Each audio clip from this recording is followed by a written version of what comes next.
Many individuals across the world eventually encounter a moment of realization after first learning about non-duality, a perspective that points to an unchanging and serene awareness at the core of existence. This discovery may arrive through study, contemplation, or a powerful insight, and it often inspires the question, how does one remain in constant recognition of this peaceful awareness even amid the hustle of daily life, while driving, working, conversing, or multitasking? Some might notice an underlying stillness during quiet reflection, but feel that this stillness becomes obscured when attention is drawn into the rapid flow of real-world responsibilities. A sense of frustration may emerge if there is a longing to stay immersed in that serene state, accompanied by the perception that it slips away whenever life becomes busy. Various sources in the non-dual tradition often respond by explaining that what is called pure consciousness remains ever present. According to these teachings, the notion of losing that pure consciousness is a misunderstanding. The reason is that the one who contemplates losing or gaining this recognition is itself the same unchanging awareness. Much like the sky remains untouched by passing clouds, this core is not genuinely altered by mental or physical activities. Clouds might temporarily block direct sunlight, but the sun is not truly lost or diminished. The confusion arises from identifying solely with the shifting aspects of mind, thoughts, emotions, sensations, and then concluding that the deeper reality has disappeared whenever thoughts become restless or intense. An analogy from certain texts involves comparing consciousness to infinite space. Suppose there are multiple containers, like pots, scattered around. These containers each hold a portion of space within them, giving the impression that space is split into small compartments. In reality, space was never divided. The containers merely create an apparent boundary. Similarly, pure consciousness cannot be fragmented by the body or mind through which it is perceived. Actions, thoughts, and emotions can be seen like objects in the pot, but the background space is never genuinely altered. Even if one container is filled with smoke and another with water, the underlying space remains intact and unaffected by either. The same holds true whether someone is engaged in calm meditation or rushing to meet pressing deadlines. Another illustration used in non-dual discussions involves water in an ocean. When the ocean is placid, the surface might reflect the sky like a mirror. During a violent storm, the surface churns with towering waves. Yet in both situations, the essential composition of the ocean, water, remains the same substance without undergoing any fundamental transformation. In the same way, awareness is said to be equally present, whether the mind is calm and serene or turbulent and confused. Although the surface events shift, the ground of being persists without change. From a practical standpoint, some people hearing this may still wonder, what can be done on a day-to-day basis so that one feels more attuned to this unchanging reality while acting in the world?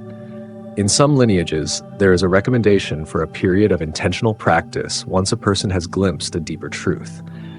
During that time, frequent reminders of the insight can be helpful, such as moments of pausing throughout the day to notice that the one who is noticing never truly changes. Another approach involves gently questioning the assumption, am I truly separate from that serene awareness right now? Or reminding oneself, the presence that registers each thought and action is never absent. This does not constitute a forced repetition, but rather a contemplative pointer that helps reveal the continuity of awareness underneath fleeting experiences. At the same time, it is emphasized that such reminders or pointers are stepping stones and not the final realization itself. The final recognition is said to be akin to directly seeing something that is continuously before the eyes, rather than recalling it from memory. For instance, if a clock is directly in front of someone, there is no need to remember the clock. It is being seen in the immediate present. Memory only comes into play when the object is not being perceived or is stored as a recollection from the past. In the non-dual view, pure consciousness is considered perpetually shining as the very act of knowing any experience.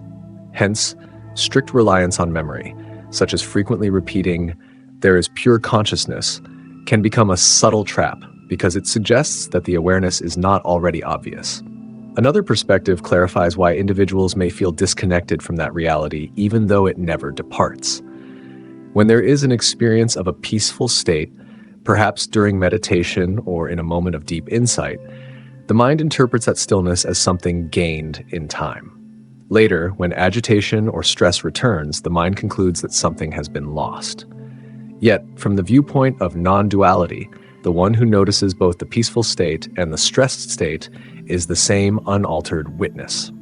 The content of the mind changes, but the conscious principle that knows these changes does not. Recognizing this, some teachers argue, can release the impulse to chase a particular state of serenity.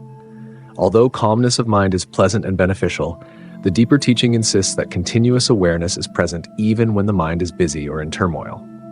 Thus, experiencing a sense of departure from pure consciousness is ultimately an illusion produced by identifying with passing thoughts. There is a story told about an actor on stage. The actor might completely immerse in the role, adopting the mannerisms and voice of the character. Yet at no point does that actor genuinely forget personal identity. Even when fully committed to the performance, the underlying self-awareness remains. If someone asked whether the actor needed to keep repeating a personal name silently to avoid becoming lost in the character, that would appear unnecessary. The actor's deeper identity persists automatically. In a similar way, once the real nature of awareness has been recognized, no ongoing effort is needed to maintain it. That which is recognized is not separate from the one doing the recognition. Nonetheless, there can be a transitional period during which a practitioner wants to reinforce clarity.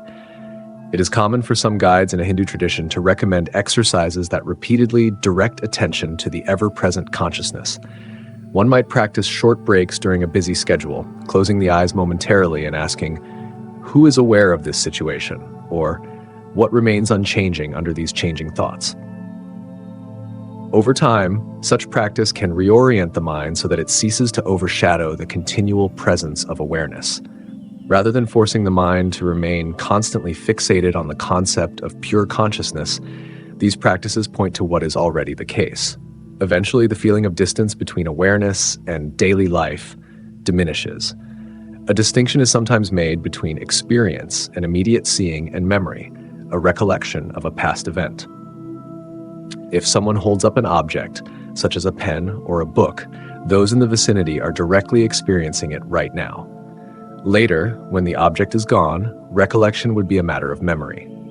The non-dual teaching asserts that awareness is not an event that takes place in time, only to be recalled later. It is the constant background of all events. When the mind is silent, it might be more obvious. When the mind is active, it might seem obscured, but it is not lost. Much like the space in which a building stands, the building's construction never disturbs the underlying space. If the building is renovated, the space is still unaffected. Sometimes people ask, why does it not feel like an immediate experience right now?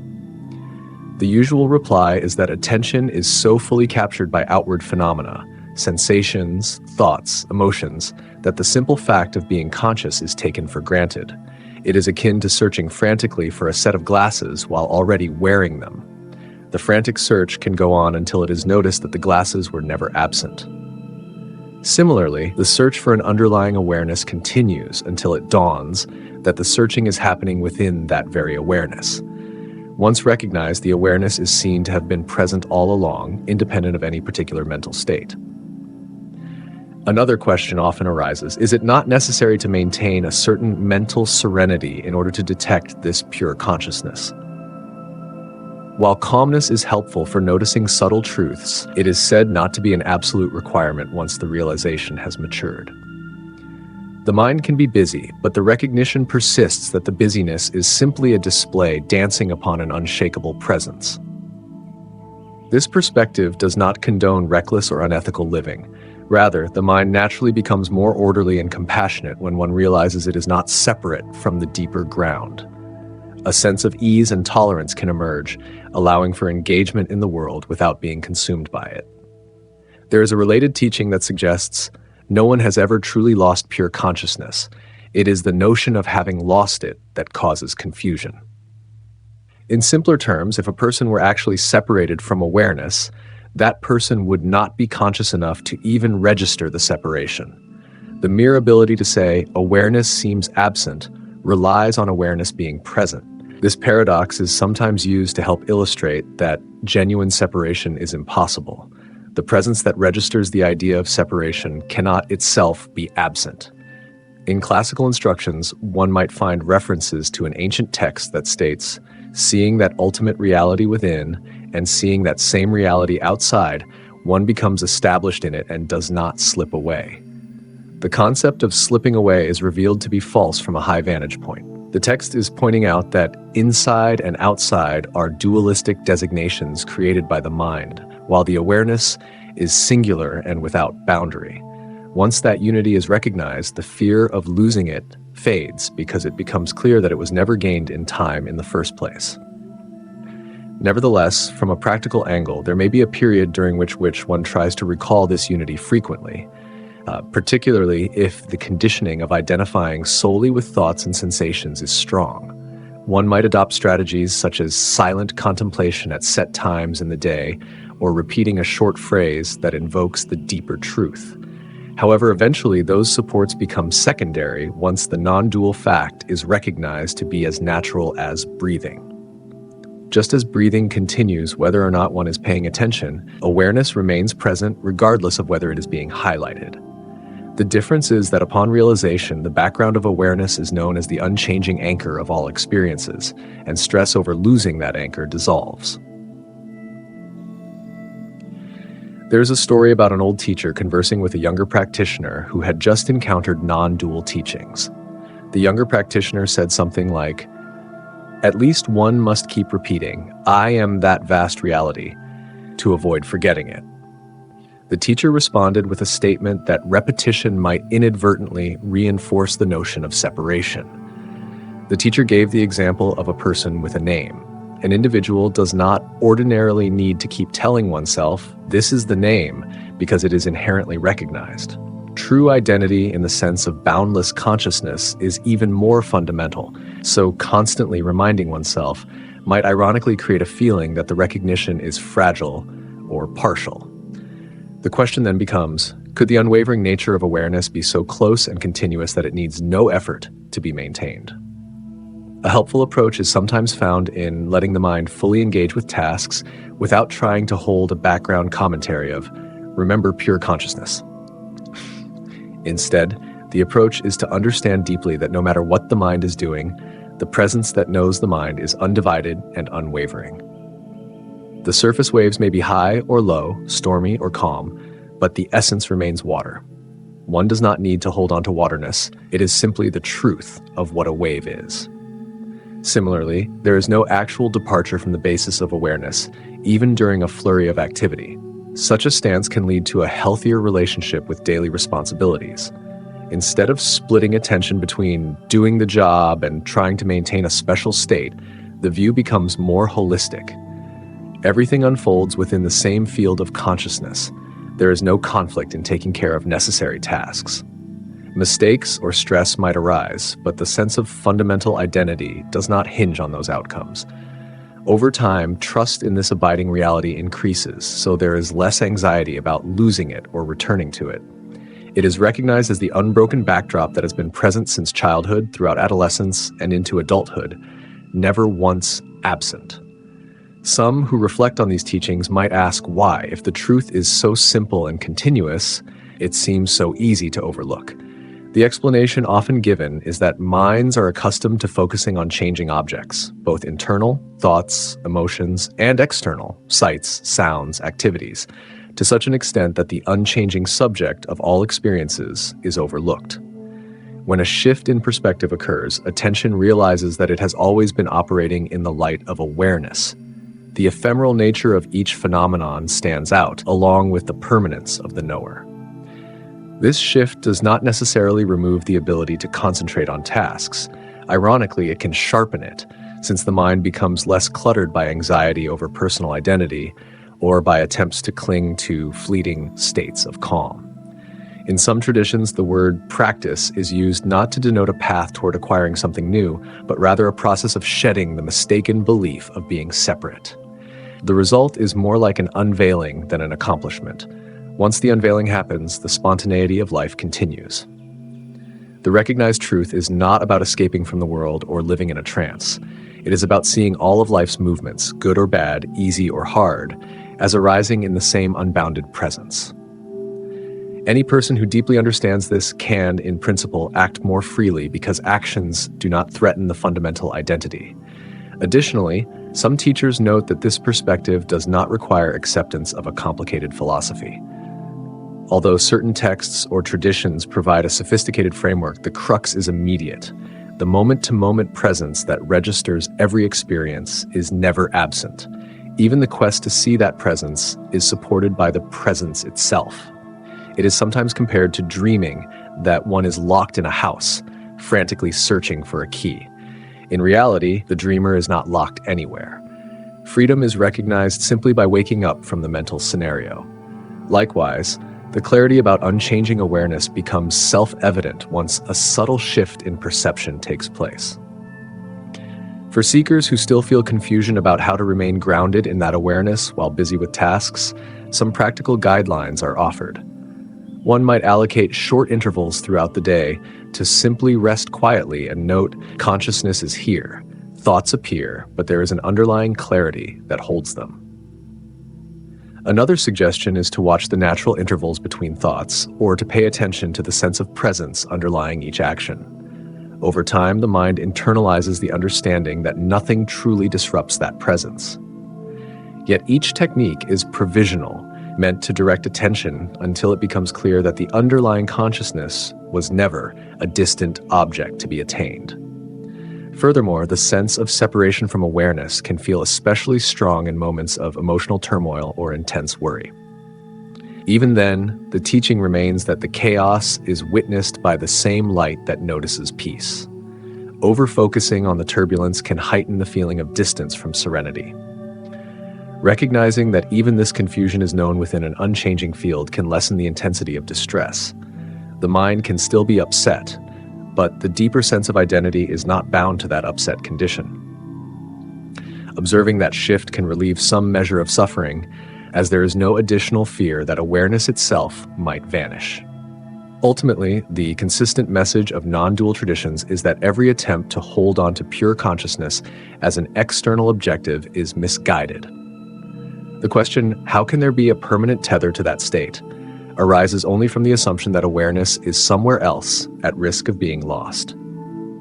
In truth, there was never a moment of disconnection, so the path is more about recognizing that fact than about tying consciousness to daily life, like an object strapped to the mind. Through genuine insight, individuals discover that the link to this foundation cannot be broken because it is intrinsic to every experience, every thought, and every feeling. The more this fact is recognized, the less energy is spent worrying about sustaining a special state. Actions can proceed naturally, just as breathing continues uninterrupted.